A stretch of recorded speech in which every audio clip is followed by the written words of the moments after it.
Salam sejahtera bagi kita semua.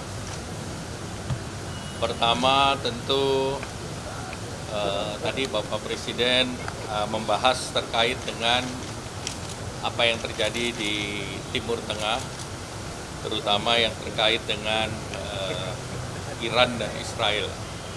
Terkait geopolitik nanti akan dijelaskan oleh Ibu Menteri Keuangan, namun pada prinsipnya adalah deeskalasi ataupun menahan diri adalah satu hal yang sangat penting, terutama terhadap negara-negara yang terlibat di sana.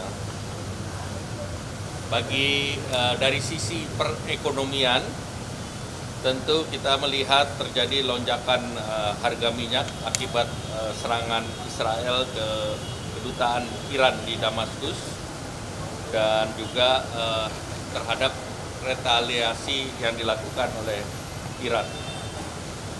Dari segi ekonomi, Laut Merah dan Selat Hormuz itu menjadi penting, terutama karena Selat Hormuz itu 33.000 kapal minyak dan Laut Merah itu sekitar 27.000, dan peningkatan freight cost itu menjadi salah satu hal yang harus dimitigasi. Secara fundamental, perekonomian Indonesia tumbuh solid 5% dengan inflasi dalam rentang 2,5 plus minus 1%. Neraca perdagangan masih surplus dan cadangan devisa tadi disampaikan masih sekitar 136 miliar US dollar. Dari segi pasar keuangan, dolar indeks mengalami penguatan di tengah rilis data ekonomi Amerika yang menunjukkan penguatan.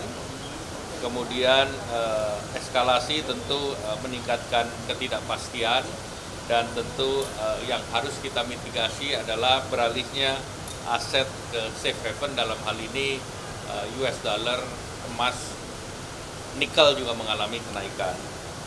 Nah, nilai tukar dan indeks harga saham itu juga mengalami pelemahan secara global, namun Indonesia dibandingkan peer countries relatif masih dalam situasi aman, dan tentu kita perlu melakukan beberapa kebijakan antara lain bauran fiskal dan moneter, menjaga stabilitas nilai tukar, menjaga APBN, dan memonitor kenaikan logistik dan kenaikan harga minyak.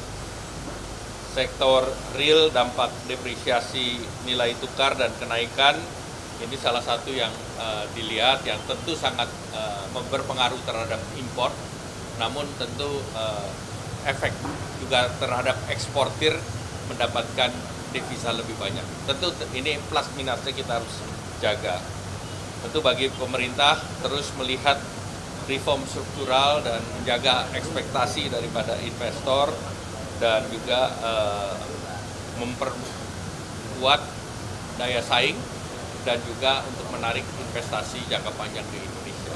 Jadi kepastian itu yang harus dijaga, dan tentu nanti berbagai skenario sudah dibahas, tentunya juga menjaga agar defisit tetap dalam rentang yang diperbolehkan. Demikian, terima kasih.